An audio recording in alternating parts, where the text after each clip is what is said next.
আসসালামু আলাইকুম। কি অবস্থা আমার ক্রিকেট প্রেমীরা? আপনারা কেমন আছেন?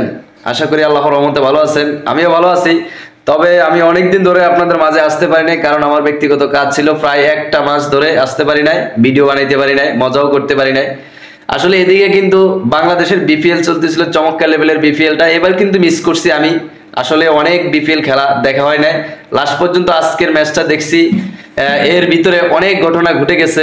বাংলাদেশের যারা বলে টিম নিছিল, অর্থাৎ যে বিভাগীয় টিমগুলো নিছিল, অনেকে বলে খেলোয়াড়দের টাকাও দেয় না এখনো, অনেক জালিয়াতি হয়েছে। আসলে আমাদের আসিফ মাহমুদ নতুন ক্রীড়ামন্ত্রী, তিনি আসার পরে যে আশ্বাস দিয়েছিলেন এবারে বিপিএলটা চমৎকার লেভেলের হবে, আসলে চমৎকার লেভেলের হওয়ারই কথা ছিল, কিন্তু সেই চমৎকার লেভেলের আমরা আসলে চোখে পড়ে নাই।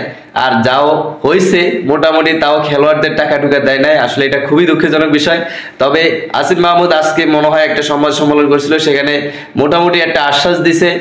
তদন্ত কমিটি গঠন করা হয়েছিল। আসলে বাংলাদেশের এবার বিপিএল এর ভিতরে বলে ফিক্সিং হয়েছিল, সেটার আভাস পাওয়া গেছিল। সেখান থেকে নতুন আমাদের আসিফ মাহমুদ যেটা ব্যবস্থা নিতেছে, গোয়েন্দা সংস্থা রিপোর্ট অনুযায়ী মোটামুটি তদন্ত কমিটি গঠন করছে। সেখানে পরিপ্রেক্ষিতে আসলে যদি এরকম ফিক্সিংয়ের ঘটনা ঘটেই থাকে, যদি প্রমাণিত হয়, তাহলে অনেক খেলোয়াড়ই হয়তো অনেক সমস্যার সম্মুখীন হতে পারে। তবে এর ভিতরে সবচেয়ে বেশি যার নামটা আছে সে হচ্ছে এনামুল হক বিজয়। তার ফিক্সিংয়ের অভিযোগ অনেক বেশি আসছে। আসলে দেখা যাক তদন্ত রিপোর্টে কি আসে। সেই পর্যন্ত আপনারা খেলা দেখতেছেন, আসলে খেলা কিরকম দেখতেছেন? তবে আমরা গত বছরগুলো থেকে যে খেলা দেখছি, অন্তত এবার অনেকটা মোটামুটি জাঁকজমক খেলা, খেলা বলতে জাঁকজমক বলতে ফিটাফিটির খেলাটা মোটামুটি ভালো হয়েছে। কারণ অন্যান্য গত বছরে আমরা যে খেলা দেখছি, মোটামুটি 200 স্কোর যাইতো কম, কিন্তু কমই যাইতো। এই বছরে কিন্তু 200-র উপরে স্কোর ভালোই হয়েছে, চমৎকার লেভেলের খেলা হয়েছে। আসলে বাংলাদেশের ম্যানরা, ইয়াংস্টাররা কিন্তু চমৎকার লেভেলের খেলা দিচ্ছে। আজকে কিন্তু ফরচুন বরিশালকে হারাই দিছে, যারা কিন্তু টপ লেভেলের গত বছরের চ্যাম্পিয়ন, তাদেরকে হারাইছে চিটাগং। ভাই ভাবা যায়, সেখানে আমাদের বাংলাদেশেরই ম্যান পারভেজ হোসেন ইমন চমৎকার লেভেলের খেলা দিছে। আসলে তার এই চমৎকার লেভেলের খেলার ফলেই কিন্তু ফরচুন বরিশালের মতো শক্তিশালী টিমকে আজকে তারা নাকানি সুবানি দিয়ে তাদেরকে পরাস্ত করছে। প্রথম চিটাগাং ব্যাটিং করতে নামছে, তারা 206 রানের স্কোর দাঁড় করাই দিয়ে দিছে। এরপরে ফরচুন বরিশাল ব্যাটিং করতে নামছে, তারা ভালো করতে পারে নাই। তাদের বিদেশি ম্যান ডেভিড মালান চমৎকার লেভেলে খেলা দিছে, 67 রান করছে মোটামুটি। এরপরে মাহমুদুল্লাহ রিয়াদ লাস্ট পর্যন্ত 41 রান করছে।